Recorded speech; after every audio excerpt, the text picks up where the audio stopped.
Živijo, mir z vami in pozdravljeni v še eni epizodi na RPL Balkans. Dobro, ekskluzivno, pred nočjo čarovnic, pred tako imenovanim Halloweenom, moramo narediti en live, kratek. Zakaj? Zato, ker sem večkrat pisal o tem, smo imeli razgovore na medmrežju o tem in vedno pridemo do iste teme. Kaj to je, od kje izvira in iz kje je to prišlo. Se pravi, govoril bom o slovenščini, da me bojo Slovenci razumeli. Mogoče, če kdo naredi podnapise, bi bilo smiselno mogoče za koga, ki ne razume slovensko, ampak ok.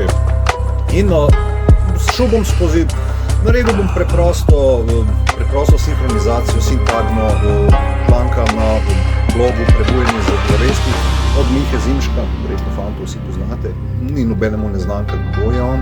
In naredil je blog, ki ga je napisal v torek 2.11.2021. In gre nekako takole. Pravi, Noč čarovnic, portal v kraljestvu Teme.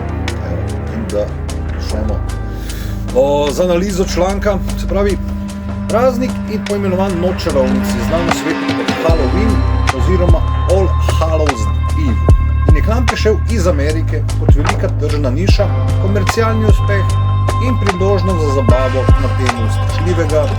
Ljudje v tem času izrazujejo buče, znane kot Jack-o'-lantern oziroma Jakova svetilka. Jakova. Otroci si igrajo igre, kot je Apple Bobbing oziroma Jabolčni Bob, hodijo po domovih, kjer ob znanem vzkliku trick or treat nabirajo sladkarije. V tem času ljudje gledajo grozljivke in grejo zabave, ki se oblačijo v strašljive kostime čarovnic, katerijo zombijev, biča in duhov. Praznik je svojo pot v komercialnem razsvetu začel v 20. stoletju, ko so se izdelki za Noč čarovnic razvili v vnaprej izdelane kostume za otroke in odrasle. Po drugi svetovni vojni so se k temu priključili izdelovalci sladkarij. Za promocijo tega praznika so v veliki meri zaslužni filmi in televizija. Mediji, seveda, so bili zmeraj prisotni tukaj v tem primeru tle. Tako so kina v 1950-ih, se pravi v 50-ih letih, so ponujala festivale grozljivk. V 60-ih pa je televizijska industrija v tem času ponujala posebne celotne tematske programe.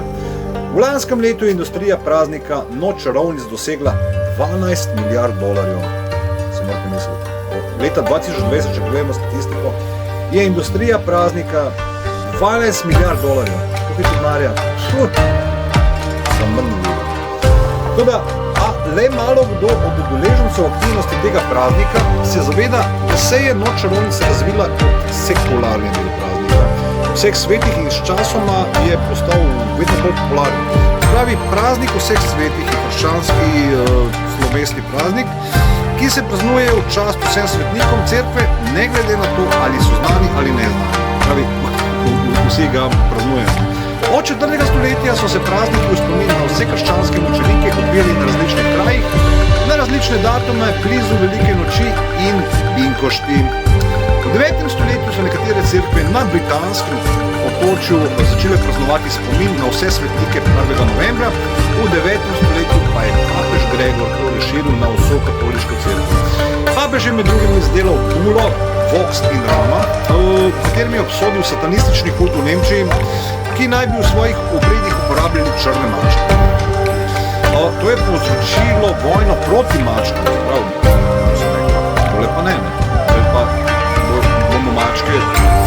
Kar je povzročilo povečanje populacije podgan, se pravi, mački preč, ko se podgane zredile, v Nemčiji, ki so prenašale kugo, ali je šlo tukaj zgolj za naključje, ali pa eno izmed domiselnih uporab oziroma preizkušanja biološkega orožja, jaz si to ne upam trditi. Tu je Miha napisal, se opravičujem.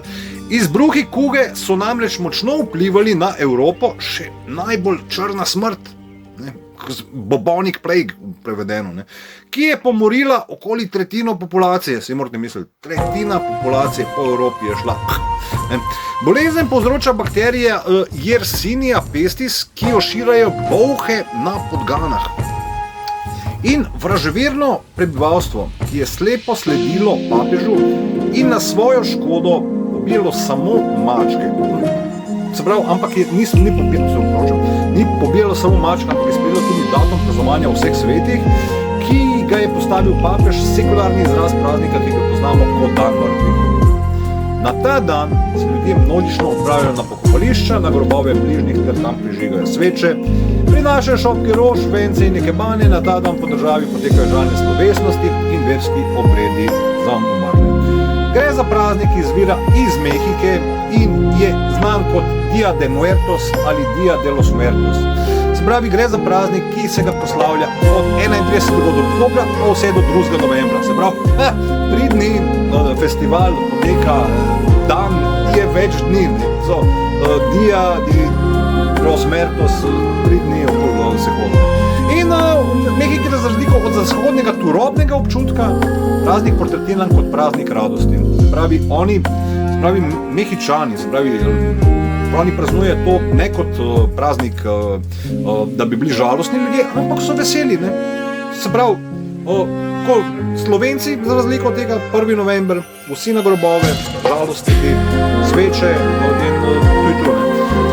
Izpod vseh teh plasti prekrivanje in zavajanje, ki sega dan 21. junija, to je bil zares dan svetih ali svetih, saj si je takrat svetloba znova pridobivala na svoji moči in tako se je človek lahko povezoval v svetlobo let. Tako dan mrtvih in noč čarovnic v resnici predstavlja njegovo nasprotje. Če analiziramo po 21. stoletju, namreč vse od 21. septembra do noči čarovnic okultisti verjamejo, da se tančica, ki ločuje pač zemeljske dimenzije od kraljestva demonov, ki so spode, ne, je vse bolj tanjša, se pravi, ta veil je tanjši.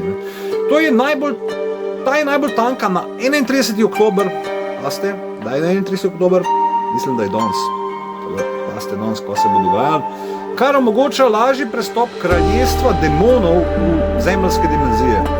Tako so na to noč že od nekdaj ljudje verjeli, da zli duhovi, čarovnice, goblini, črne mačke, vile in demoni vseh vrst divjajo po deželi. Pred polnočjo, nočjo čarovnico, se morali vrniti v svojo duhovno dimenzijo, saj bi se ločilna tančica takrat začela gostiti. In prav, to je to, ne? In beseda, se pravi, Helo pomeni sveta oseba ali svetnik. Beseda in pa je okrašava za ev, kar pomeni predvečer. In pomeni pač predvečer, torej v dobesednem prevodu predvečer vseh svetov, se pravi predvečer, ne, večer predvečer. Če pa beseda Halloween prevedemo fonetično v prikritem oziroma na pomenu, pa se nam odkrije kot Halloween, kar bi v prevodu pomenilo zmaga prekletstva oziroma zmaga zla. In to je to, evo, da ne bom preveč, to je bil samo del članka za analizo, ne, čist na hitro sem tole naredil. Jaz upam, da ste se kaj naučili iz tega, da bo kdo pogledal ta video in se vidimo na mojih live-ih, kjer govorimo o religiji, okultnem in kar vas pa zanima, vprašajte, pridite na live, kar vas zanima, če ti lahko odgovorim, če ti lahko pomagam, pomagal ti bom, zato sem tle. Mir z vami in lep pozdrav.